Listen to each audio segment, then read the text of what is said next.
তারা আলাদা আলাদা করে পরামর্শ দিয়েছেন। প্রথমত পূজার ব্যাপারে স্পষ্ট করে আমরা কয়েকটা কথা বলেছি। আমাদের যা সহযোগিতা করতে হয় আমরা সব রকম সহযোগিতা, দরকার লাগলে জনগণের সঙ্গে মিশে তাদেরকে সাথে দিয়ে যাতে অনুষ্ঠানটা ভালো হয় সেই চেষ্টা, কিন্তু একই সঙ্গে সরকারকে প্রোঅ্যাক্টিভ হতে হবে যাতে তার অ্যাডমিনিস্ট্রেশন, পার্টিকুলারলি জেলা যিনি আছেন, জেলা প্রশাসক, থানার ওসি কিংবা টিএনও, যারা যারা দায়িত্বে আছেন, তারা যাতে সরাসরি জবাবদিহিমূলক একটা প্রতিক্রিয়ার মধ্যে আসে।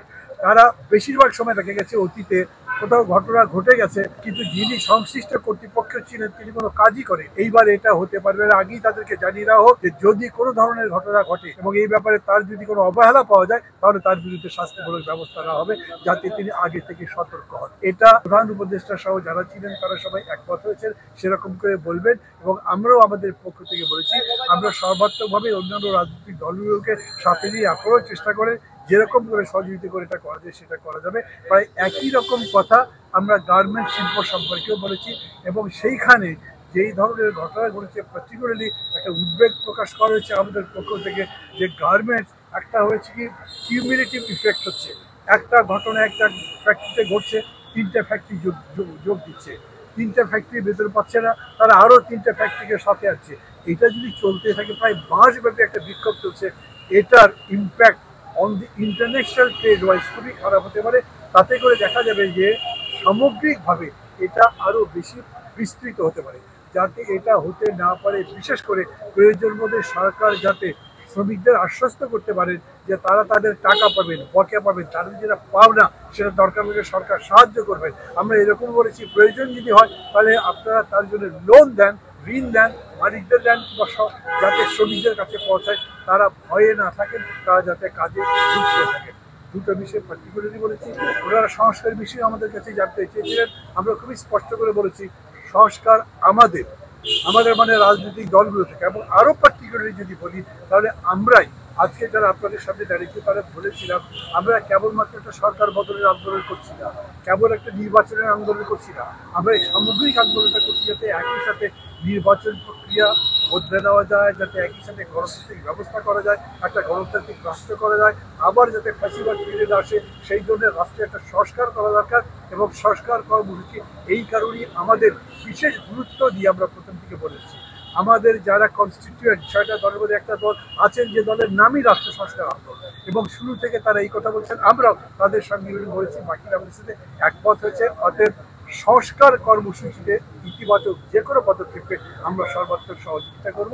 এবং আমরা পার্টিকুলারলি প্রধান উপদেষ্টাকে বলেছি, আপনি কিন্তু দায়িত্ব পাওয়ার পরে বলেছেন গণতন্ত্রের চর্চা অবিরত থাকবে, অব্যাহত থাকবে, বাধাগ্রস্ত হবে না। বাধাহীনভাবে আপনারা কথা বলতে পারেন, মত প্রকাশ করতে পারেন, ভিন্ন মত যদি থাকে তাহলে সেটাও বলতে পারেন। আমরা ভিন্ন মতও বলতে চাই, পাবলিকলি হয়তো বলবো না, কিন্তু আপনাদের কাছে সেইটা সংস্কার প্রস্তাব নিয়ে যেমন বলবো, কমিশনগুলো যে দায়িত্ব পালন করছে সেটা নিয়ে বলবো।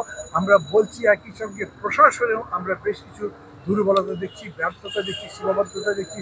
সেই প্রশাসন, সিভিল, পুলিশ বা যে ধরনের প্রশাসন হোক, সব ধরনের জায়গাতে আমরা এদের কিছু কিছু আলামত দেখতে পাচ্ছি যা দেখে উদ্বেগ প্রকাশ করবার মতো। ওনারা এটাও একমত হয়েছেন এবং তার একটু যথাযথভাবে চেষ্টা করবে সেটা বলেছেন। আমরা বলেছি সংস্কারের একটা শর্তই হচ্ছে যে সবাই এটা গ্রহণ করবে, অর্থাৎ ন্যূনতম ঐক্যমত্য প্রতিষ্ঠার চেষ্টা তাদেরকে করতে হবে।